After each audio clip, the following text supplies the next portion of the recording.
basically what happened was this shit is so corny, dude. Eminem put a beat.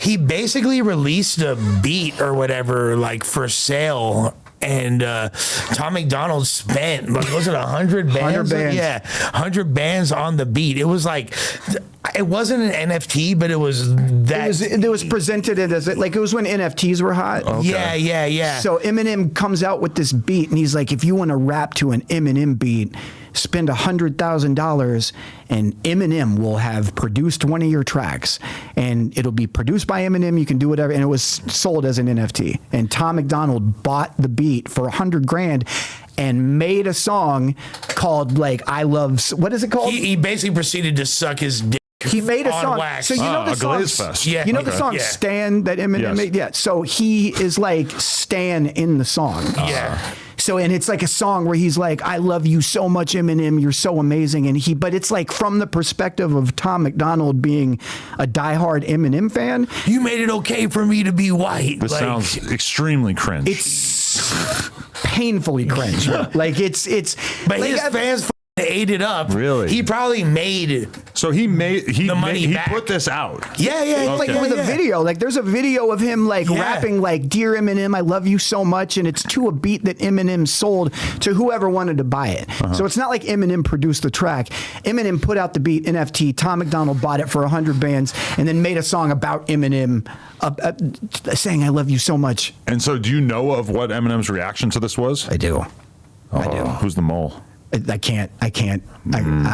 Yeah, off camera. Okay. Yeah, off camera. If you listen to the diss track, he alludes to it. But how would you summarize Eminem's reaction Just to it? like immediately stop, please.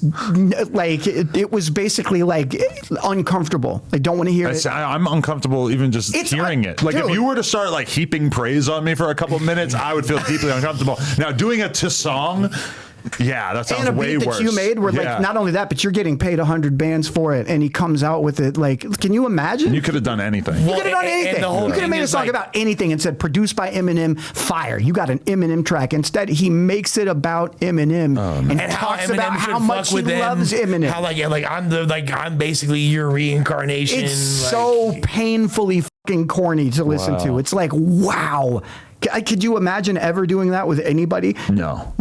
If you meet somebody that you really look up to, you need to like play it cool. Yeah, play it cool. You know, if you're going to express to them that you're a massive lifelong fan and you spent thousands of hours of your life listening to them, you got to still get it across in a way that like allows them to respect you. You're like, 100%. Hey, I fuck with you heavy, bro. Like I've been slapping your shit. Because we all love our fans, the people that we would put into the fan category, but we also all know what it's like to have somebody glaze you. It's not comfortable. Yeah, and it's like you love it, you respect it so much, but you also like understand what that is. Yes. That like, you know, you're very special to them and you appreciate it, you respect it, but that's not how you approach somebody that you want to be peers with. Absolutely not. No, it's painful and it would make anybody uncomfortable and same reaction. Because I talk shit about Tom McDonald, I think, on YouTube in like 2016, 2017. And then like a couple of years ago, I hit him up on Instagram thinking like, this would be great. Like, got to do an interview. There's so much good shit that we could talk about. This would be. Did he block you? He didn't block me, but he just like didn't respond, which I was kind of surprised because I was like, this seems like a good opportunity. Man, I was gonna ambush this fool like because we still followed each other when like the controversy after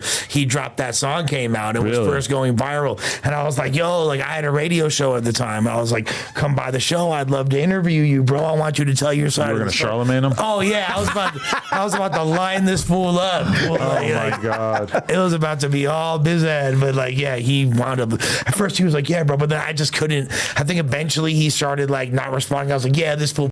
So, I wonder if he even really like wants to do like hip hop stuff like that. Like, I don't think he wants to go on the Breakfast Club. He doesn't do really too much media, period. Yeah, no, I think from what I understand, not only does he not do media, he doesn't do performances anymore either. I don't think he leaves the house. Really? I don't think so, man. I think from what I understand from the people I've spoken to, and I haven't said everything that I can say. I have some shit. Because your video ends to be continued. And the to be continued, it gets way worse for him. Ooh. And so like I have, like, I'm not going to say anything, but it's like that was just the appetizer for what I have, because I know a lot of people that know him, that have turned on him, that have worked with him, whatever it is, however you want to cut it. And as far as I know, I will say this: he doesn't leave the house.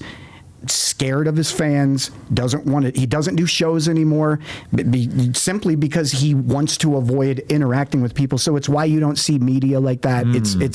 Yeah, he just makes his money off of his fans, and he doesn't want to be in an environment where he can be questioned and have to, like, you know what I mean? Right, because I mean, once you have a loyal fan base and they are eating your shit up and you're making a lot of money, you do sort of start to realize, like, oh, any new uncontrolled environment that I put myself into is a potential bad thing. Like, I think that's why you haven't seen Drake do almost any interviews throughout his career, is that he realizes that they can very easily hurt him and that they, for the most part, are not going to help him.